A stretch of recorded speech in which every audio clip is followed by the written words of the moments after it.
Hello backyard mechanics, how you guys doing today?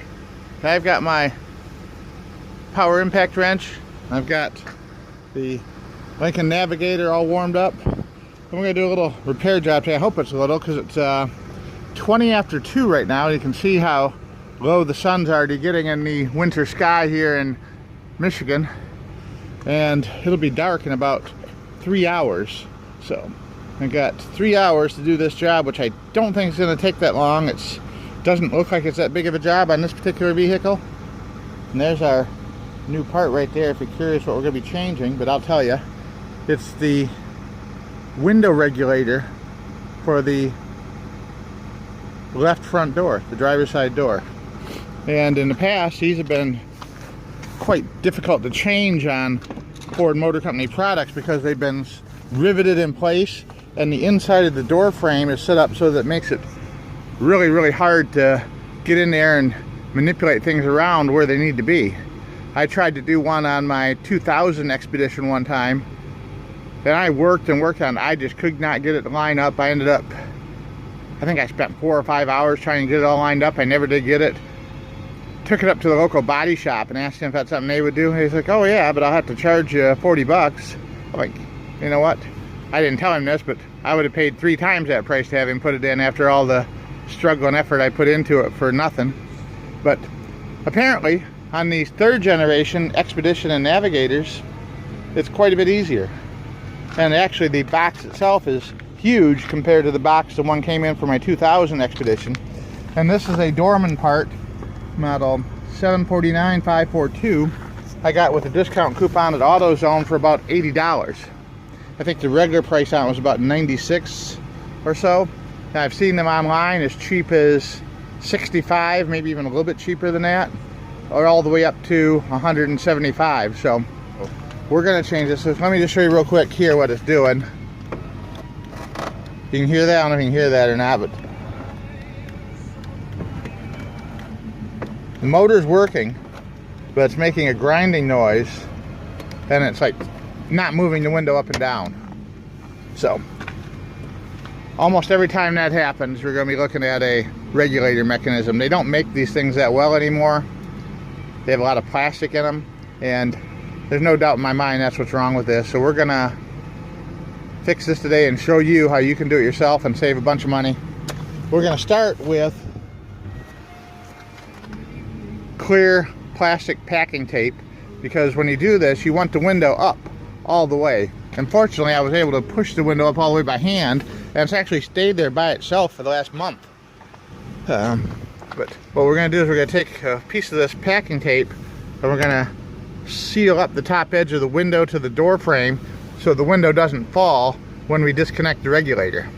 Duct tape, but you'll be spending a lot of time with some sort of solvent cleaning all the residue off of your glass and your door frame. Now the next step is going to be to take the inner door panel off, which is really not that hard on these vehicles either. We've got a couple of little cover plates we're going to need to pop off with either a small screwdriver or pry tool. One of them is behind the door handle here. You just reach inside and pop the little cover plate off, and it falls out right there. We're going to set that aside. And behind that is I think these are all 7mm screws in here, except this one back, there we go, got lifted up from the bottom. And that is looks like that's the one that's a Phillips screw. So one more place we need the pry tool. Down here on the hand pull, at the very bottom down there, there's a little flip up tab that you need a little pry tool or pick tool to lift up out of there with.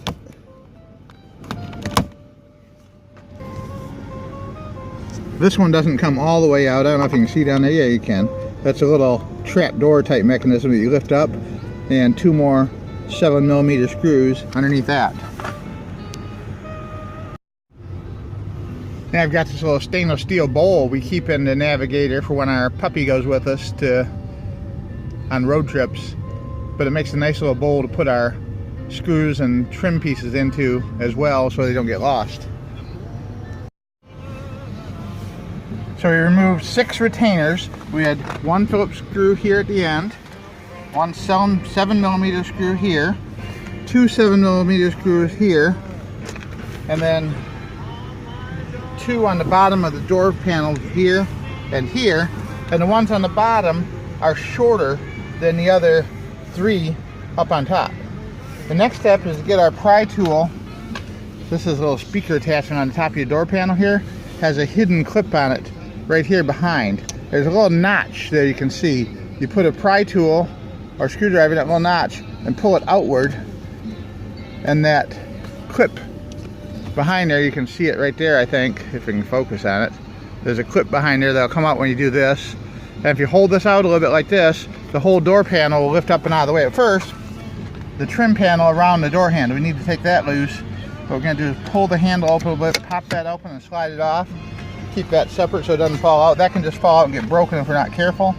So we're going to go ahead and separate the door panel from the door now. And this is very, very easy to take off. Just take the top corner, pull it out so the clip has cleared the hole, and then the whole thing just lifts up and pulls out. It lifts up about 2 inches. We're going to clear the door lock mechanism here, and then the whole thing's going to come out toward us, and we're going to have a couple of wire blocks to disconnect for the switch mechanisms here, and we can take the whole door card off and just set it aside. There were 5 quick connect wire connectors that we took off, and you don't need to be concerned about where they go back. They all match up and only go in one particular place. Now we're going to remove the insulated panel here. The noise insulation panel should peel right off. The glue on these is really kind of easy to remove, and when you put it back in place, usually you don't have to apply any new adhesive to it. It'll generally just reattach itself as the car warms up and cools down over time. You can see me pushing the wires out from this panel here so that it comes off easier. And there we go, that's off. We'll just toss that aside over there, and we'll put that on later. There we go. Alright, now we're getting right down to the details of the situation. We still have a few more things we're going to need to remove. We're going to have to remove the crash sensor here, the door handle, which is actually quite easy to remove. I'll show you that in just a second. And the speaker needs to come off. And eventually the motor will come off. We'll probably wait till we get the whole thing out before we take the motor off. Let's see. Oh yeah, there's our broken regulator cable down here in the bottom. You can see the wire broke on it. So, remember I said we gotta disconnect the regulator from the window. We have conveniently located access holes right here, lining up with the pinch bolts that hold the glass into the regulator. Right there, and right there and right here. And we'll be able to reach in there with our socket wrench or impact driver and release the tension on the glass, and the regulator will drop right away and swing out from the bottom when we get this ready to go. And I will show you. This plastic part here is all part of the regulator on this. There's no rivets to worry about like there were on the old models. Just a few more things to unbolt and separate, and we'll be in business. And I say the easiest thing, I've done this before because I've changed the door handles on this. All the original door handles on this, the chrome plating peeled off. And I saw a couple different videos on how to do this, but I already know how to do it, and this is the easiest way. You get your pry tool, and this little pin right there is your hinge pin for the door handle. You're going to get in between that and here and just carefully lift that up so you don't break it, and pull outward on it. There you go. The whole thing will tip outward like that. Now we can pull the pin out, keep that aside, and the spring will probably come out too. And we got the spring and the pin out, and now we can pop the handle off, and then the cable will, we'll use a pry tool for that. The cable will pop out of the regulator assembly. I'm going to use 2 hands for a few minutes. I'm going to take this main wiring connector here off, and and fold the wiring together, follow these other wires here and pull those back this way. I'll take the Christ sensor here off and the speaker. Regulator or motor? Regulator. You can see the broken cable down here of the regulator. Oh, nice. Yep. Alright, so we've pulled all these wires from the harness loose from the frame and pulled them aside. We removed the Christ sensor. We got all the wires from the motor and the locking mechanism and all that stuff taken away and pulled down to the side. The handle's free. Everything is off of there now except for the motor.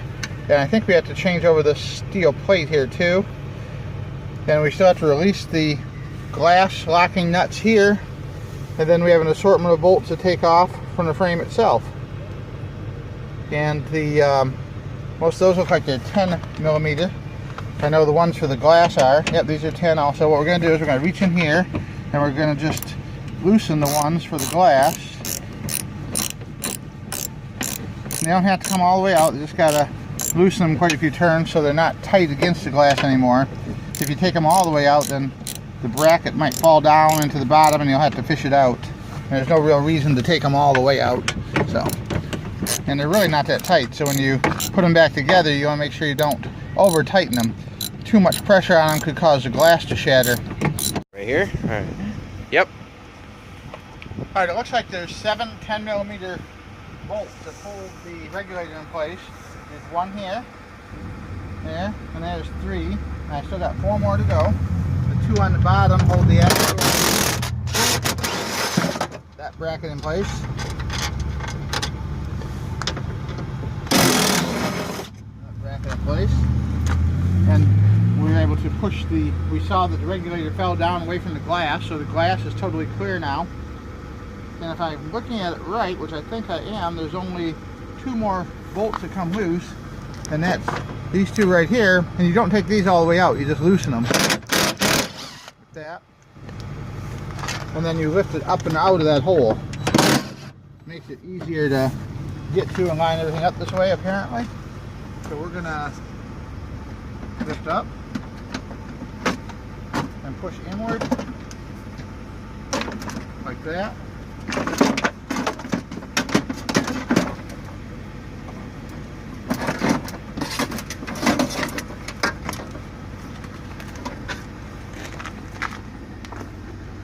And once you get it all unbolted, the whole thing just falls right out in your hand. There you go. We're going to clean out our bottom here while we're here. You have to look and see if there's any drain holes for water that need to be cleaned out. Pick out any debris that fell off. I see something that fell off from the cable mechanism down here. This is part of the regulator cable mechanism that fell off when the cable broke. Clean that out. Basically just clean everything out nice and good down here. Make sure your weep holes are open, that the water can drain out of your door so it doesn't get rusty. And once you're this far, you're pretty much there, because now all you have to do is fit the new one into place, lift the regulator up to clamp onto the bottom of the glass, and bolt it all back together. Now you can see we have this set back into a rough position inside the door frame, and it wasn't too bad. I did actually cut my hand a little right there doing it, but you gotta be careful. It's sharp here. I should have wore gloves. But the trick is to do the left regulator bracket first. Start with the whole thing on the outside, twist it counterclockwise, flip that left side in first and get it behind this cable so it's going to go up and catch the glass when you push it up. Once you get that in, you come over to this side, then just like drop the bottom of this bracket in first, and once it goes all the way down to the bottom, there'll be just enough room for it to push in right here through this gap here. Once that's in, now we can take the plastic part, make sure that this tab down here where this bolt is in front of the window guide, and we're going to use these big cutout bolts here and those 2 bolts that don't come out all the way to hang the whole thing in place until we're ready to mount everything up. Alright, now hopefully you can see everything's all pretty much lined up where it needs to be. I'm going to leave those bolts loose for now. The first bolt I put in was this one right here, because this one's what holds the right side guide bracket for the glass in place, and you don't want that to get moved or bent or anything. So the very first thing you put back in is that one there to make sure it's locked in place where it needs to be. Now on the other side over here, we're going to have a few more bolts like we took out before that I showed you. We got one more little thing we got to do. We got this U-nut here that goes right behind the plastic here in this big groove with a hole. That's where this bolt here will go through. We're going to need to pinch this a little bit with a pair of pliers because it's loosened out and it won't stay in place where we need it to be. So we're going to tighten that up with a pair of pliers, slide it back into place, and then put this bolt here in. We used a T15 Torx bit to transfer this door close plate back into place. Now we've just clamped up the windows with the glass clamps. We've reinstalled the door handle. Speakers back in with the wiring still here, but we put the main wiring here back together. But we need to, I did that to test the window with before we started, so I think we're at the point now where we're going to put the insulation panel back on, and then we can finish hooking up the rest of the wiring. Alright, getting the door panel on can be a little tricky. You got to hold it in place, reach around and clip up the last 4 wire connectors, you know, for the mirror, the power locks, the windows, the lockout. Once those are done, then you're going to take the locking pin and move it as far back in the door as you can get it to stay. Pick the whole panel up so it's just above this locking pin, eyeball it, press the top end first on an angle, and then drop it down so you can see that it's going to line up with this. Once you see it's lining up with this, swing the bottom in so you make sure you catch all 3 clips on the bottom, and then the whole thing should drop down. If it drops down right, this speaker triangle here will line up perfectly on the tab and click into place with just a little push. Tap it down like that all the way across. Have a look at your trap door in there to make sure the holes line up right. We might need to pull it this way just a little. Yeah, I think that'll line up. Check your inner one here, right above there. That lines up perfectly. Alright, the next step I'm going to do this is going to be to place our silver trim ring back in place, and that's pretty easy. There's 2 hooks on the back of it. You just pull the arm out a little as you're sliding it over like that. Alright, pull the arm out a little as you're sliding it over like that. Hook the pins on the left side into place and then snap it into place like so. It'll secure tightly when you put that screw in there.